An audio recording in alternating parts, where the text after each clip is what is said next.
ಕೂಳೂರಿನ ಪಂಚಮಗುರು ಸಮೀಪದ ಪಡುಕೋಡಿ ಎಂಬಲ್ಲಿ ಮನೆಯೊಂದು ಕುಸಿದು ಬಿದ್ದು ದೊಡ್ಡ ದುರಂತವೊಂದು ತಪ್ಪಿದಂತಾಗಿದೆ.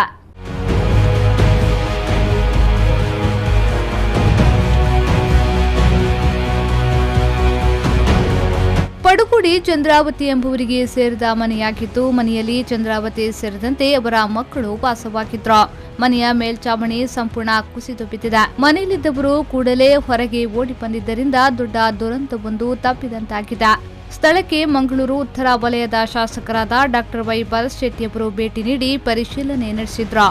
ಬಳಿಕ ಮಾತನಾಡಿದ ಅವರು, ಚಂದ್ರಾವತಿಯವರಿಗೆ ಇದೀಗ ತಾತ್ಕಾಲಿಕ ವ್ಯವಸ್ಥೆಯನ್ನ ಕಲ್ಪಿಸಲಾಗಿದೆ. ಶೀಘ್ರದಲ್ಲೇ ಮನೆಗೆ ಅನುದಾನ ನೀಡಲಾಗುವುದೆಂದು ಭರವಸೆ ನೀಡಿದ್ರು. ಮಾಹಿತಿ ಸಿಕ್ಕಿದ ತಕ್ಷಣ ನಾನು ಇಲ್ಲಿ ನೋಡ್ಲಿಕ್ಕೆ ಅಂತ ಬಂದಿದ್ದೇನೆ.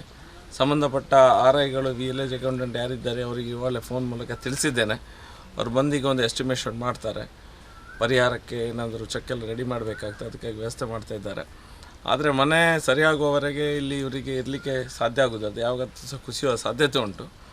ಹಾಗಾಗಿ ಹತ್ತಿರದಲ್ಲಿ ಬೇರೆ ಯಾವುದಾದ್ರು ಬಾಡಿಗೆ ಮನೆಯನ್ನು ನೋಡಿ ಅವರನ್ನು ಕೂಡಿಸುವ ವ್ಯವಸ್ಥೆಯನ್ನು ಮಾಡ್ತಾ ಇದ್ದೇವೆ. ಆನಂತರ ಚಂದ್ರಾವತಿಯವರು ಮಾತನಾಡಿ, ವಾಸಕ್ಕೆ ಮನೆ ಇಲ್ಲದೆ ತುಂಬಾ ಕಷ್ಟದಲ್ಲಿ ಜೀವನ ನಡೆಸಬೇಕಾದ ದುಸ್ಥಿತಿ ಬಂದೊದಗಿದೆ. ಶಾಸಕರು ಮನೆಯ ವ್ಯವಸ್ಥೆಗೆ ಭರವಸೆ ನೀಡಿದ್ದಾರೆ ಎಂದು ಹೇಳಿದ್ರು.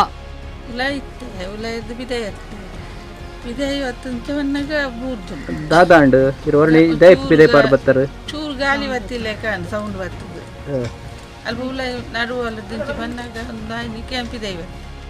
ಈ ಸಂದರ್ಭ ಶಕ್ತಿ ಕೇಂದ್ರದ ಅಧ್ಯಕ್ಷರಾದ ಗುರುಚಂದ್ರ ಹೆಗಡೆ, ಗಣೇಶ್ ಶೆಟ್ಟಿ, ವಿವೇಕ್ ಸುವರ್ಣ, ರಾಜೇಶ್, ಪ್ರಮೀಳಾ ಹಾಗೂ ಬಿಜೆಪಿ ಕಾರ್ಯಕರ್ತರು ಹಾಜರಿದ್ದರು.